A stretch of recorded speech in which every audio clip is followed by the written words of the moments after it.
morning. Dito tayo ngayon guys dito sa tire shop. Papalit tayo ng gulong. Gulong ng ating truck sa harapan. Ayan yung gulong ng ating truck guys sa harapan. Papapalitan natin. Tapos sa yung kilometer niya. Para condition na naman.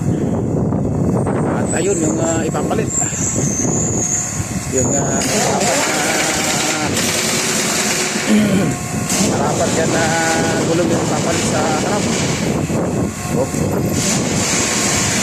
Tinaalay ni brother my friend na Nepal guy. Dapat ang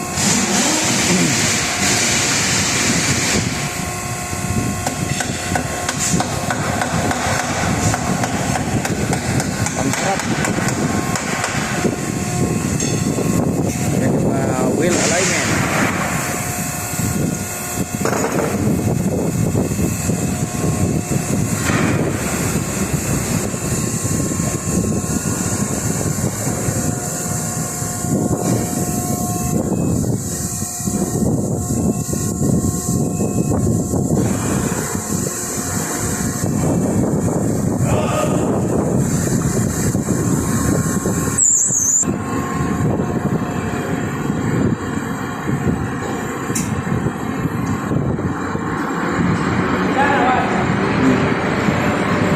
Guys, 0-0. Yan, yung wheel alignment nya 0-0. Nilagyan niya ng spacer. Gagapit niya doon sa ating gulong, sa ating truck. Lapat yan, no? Michelin. Tinanggal yung sensor nya. Dalawang gulong yung ilalagay ito sa harapan natin para kondisyon. At ayun na si brother Mario.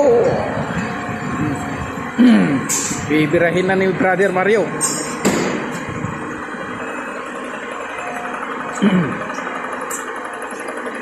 Shout out kay Lakay Mario. Bibirahin na nila kay Mario.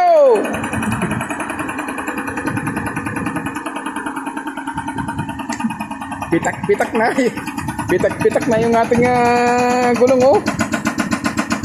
Kailangan na ng palitan. Tapos na yung kilometer nya.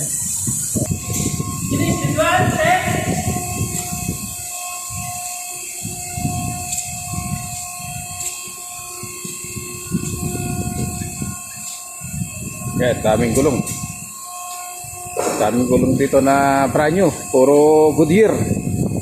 Pangharap, panglikod. Goodyear. Yan naman, sa ano yan? Sa kung ginagamit niya sportive. Ito naman yung mga used tire. Sabi yan guys, sabi. Purong kanyo. Sabi ng machine dito. Ginagamit.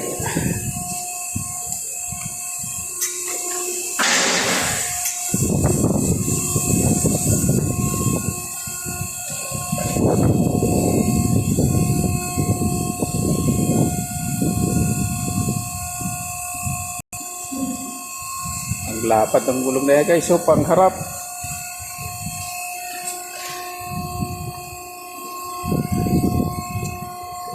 Tanat na naman to sa pangmalayuan. Pangmalayuan na biyahe.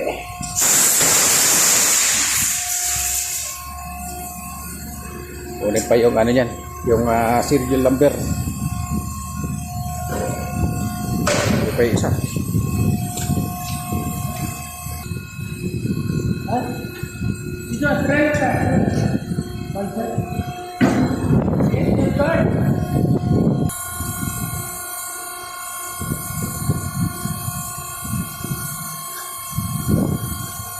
Mano nga talaga itibayad to ka pagka sa wheel alignment ng Pilipinas.